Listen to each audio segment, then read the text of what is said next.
So what are the options for kids these days to get into racing? Well, we all know that MotoGP has a youth programme set in place, nurturing young riders right the way through to hopefully becoming the next Marc Marquez.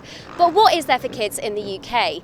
Well, Kawasaki are relaunching Team Green, an initiative where they hope to not only dominate the world of motocross, but also become more prominent in the world of road racing. Yeah, so I'm going to be looking at the route to road, where I'll be taking the same journey that the youth Team Green riders take, starting with the Ninja Cup. So I'll be looking at the bikes, chatting to some famous racers like Shaky Byrne, James Ellison, chatting to some of the future up-and-coming stars, and then taking part in an actual Ninja 300 Cup race where I'm probably going to get my arse handed to me by a load of 13-year-olds. I'm also going to be looking at how Team Green features across the multiple road racing disciplines like the TT and short circuit racing. But Luke, today I'm afraid is all about off-road. We've come to Fat Cat's Moto Park in Doncaster for Kawasaki's tryout day. Of course, we're going to have a little bit of fun, but I'm also going to be finding out more about Team Green's quest for world domination.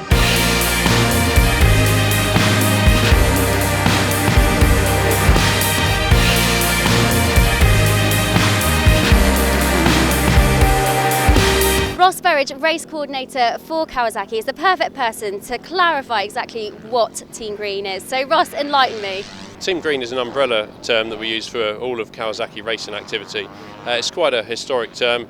Back in the 80s, 90s, it was motocross and road racing. Over the last few years, we've focused mainly on motocross with Team Green, but now for 2016 and for the future, it's going to incorporate all of our racing activity for off-road and road. So what does Team Green mean for young riders who want to make a career out of racing? Team Green is a fantastic opportunity for someone who wants to get involved into either motocross or road racing at any level whatsoever, and it enables them to have a ladder of progression to work right the way through from perhaps buying a KX65 when they're 7 years old, all the way through to eventually, hopefully, becoming a professional motocross rider for Kawasaki Team Green, either at motocross or at road racing. So how do Kawasaki support Team Green? Well, we are supporting a wide variety of riders now. It's not just the professional teams that we've been working with for the past few years. We're now working at the real grassroots level, including our new Team Green League, which we started in 2015, which gives the opportunity for really young riders in local clubs to be able to feel part of it and win a supported package from Kawasaki, all the way through to obviously working with our team, Steve Dixon Racing, that we have with us today, and in between there is a good ladder of progression that they can work all the way through. So have you got anyone riding here today that's actually been through the Team Green process? Yeah, absolutely. The best example of the Team Green ladder of progression is Max Anstey, who's riding here today. He started off with us many years ago on a KX85 for Team Green, and he's worked his way through throughout these years, and now he's actually a race-winning Grand Prix MX2 rider racing for us at Grand Prix and British Championship. So he's a great example.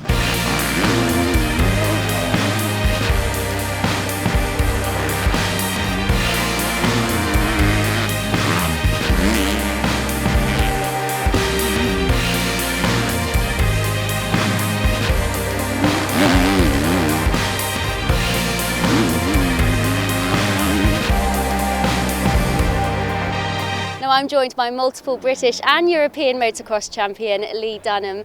Lee, now you're part of the Team Green family. Tell us exactly what you do with Kawasaki. I work with people who are interested in anything to do with two wheels. We work with Team Green, obviously. We also bring people who are not fortunate enough to have their own equipment, safety equipment, whether it's bikes or anything like that, and we bring them into the sport. It's such a rewarding and friendly environment, and it's just a pleasure to be able to give someone who hasn't got that opportunity, and to give them that opportunity is so rewarding. Now, as an ex-professional motocross racer, you've actually been through the Team Green process. You've never ridden any other manufacturer's bike, always Kawasaki, haven't you? That's correct, yeah.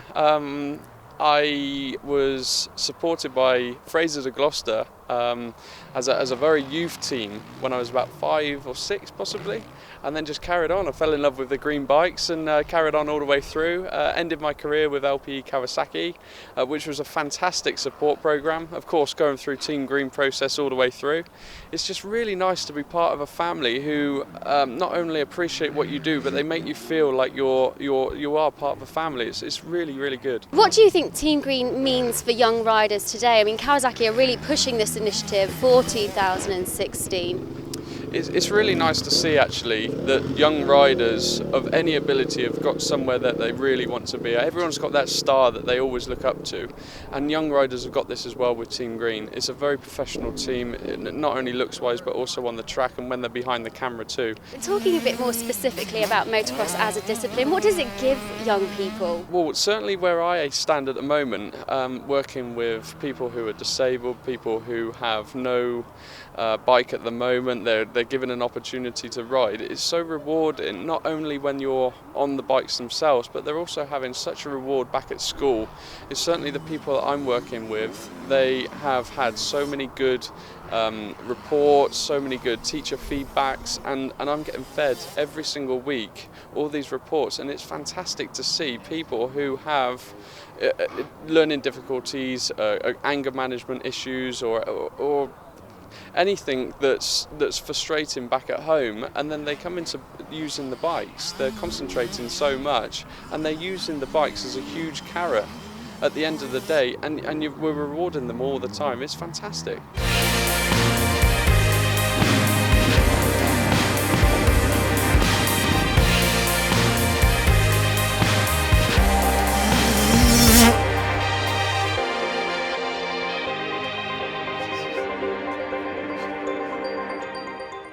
Now I'm joined by Jeff Parrott, team manager of Team Green Youth Riders. Jeff, what do you look for in a rider?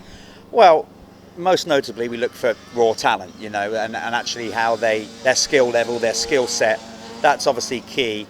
And then after that, it's just really their attitude towards everything, how they conduct themselves, their hunger, the whole package. But the real thing is obviously if a kid is struggling to ride a bike or get round and hasn't got the correct skill set to develop, then we wouldn't be necessarily looking at them. Obviously, if they keep training and riding, then get to a level, then we'd look at taking riders like that on board. So, but it really, even at such a young age, it's the complete package. But if you had to choose one thing as a starting point, it's technique for me. It's not results. It's not, they might be going out and winning races every week, but maybe their technique's not so good or whatever. It's really how they look on the bike and everything, even from presentation, the little things like that. Because if they're going to ride for a professional team and represent professional brands and companies, just the whole package really, making sure their kit's clean and all those little things like that. And how important is it for riders these days to be media savvy as well?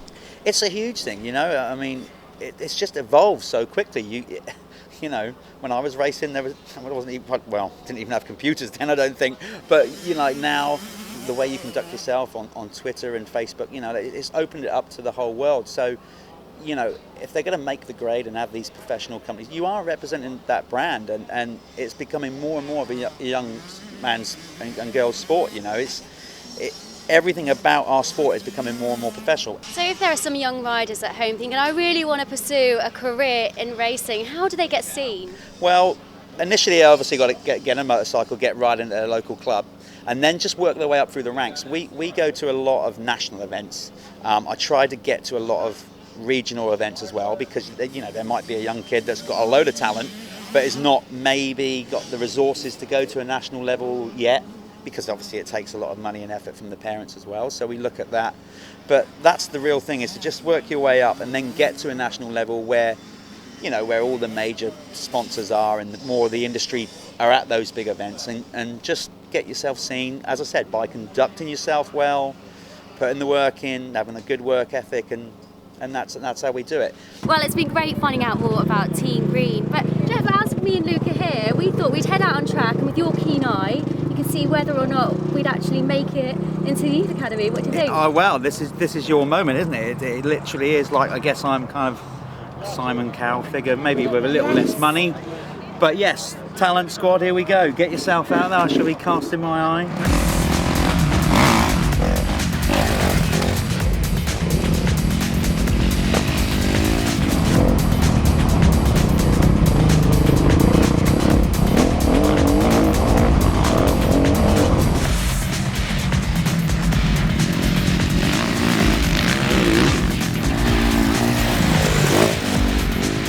How's that? Oh, I absolutely love the bike and I love the track, but it's so bumpy out there, so it's really physical, isn't it? Yeah. I lasted 2 laps. I got the dust mask and then I just came in because I mean I'm rubbish. You know I'm rubbish at motocross, but it's difficult. You know, so much respect to the guys out there. I was out there for 5 minutes, knackered, arm pump. How they race for? How long are the races? I think they're like 25 minutes long, and they're racing at 100% all the time. It is pretty mad. So Simon Cowell, who goes through to the next Well, round? this is the thing, innit? I mean, you know, it was a valiant effort, and I like the effort and thing about. I'm just not sure you're quite ready. I think I'm gonna have to give you a big. Hang on a minute, I hope you're giving him a big as well. I didn't even see him do any laps. He bailed on it really early. Came in, said this is too difficult. It's too difficult. We need all-rounders, that all-round commitment, and you jacked it in early. Sorry, mate. And also you need youth as well. You need youth and exuberance. But how hard is that? How hard did you find that?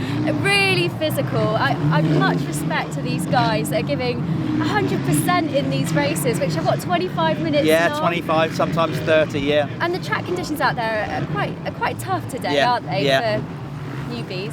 No, you did great, but just not quite at a standard that we can sign you up yet. But just keep going, and I'm sure another few months of training, then. And I really liked you, Jeff. And anyway, Really you always get those ones that get rejected on X Factor, and then make it on their own, right? What, the clowns, the ones that. You said that. That's your words, not mine.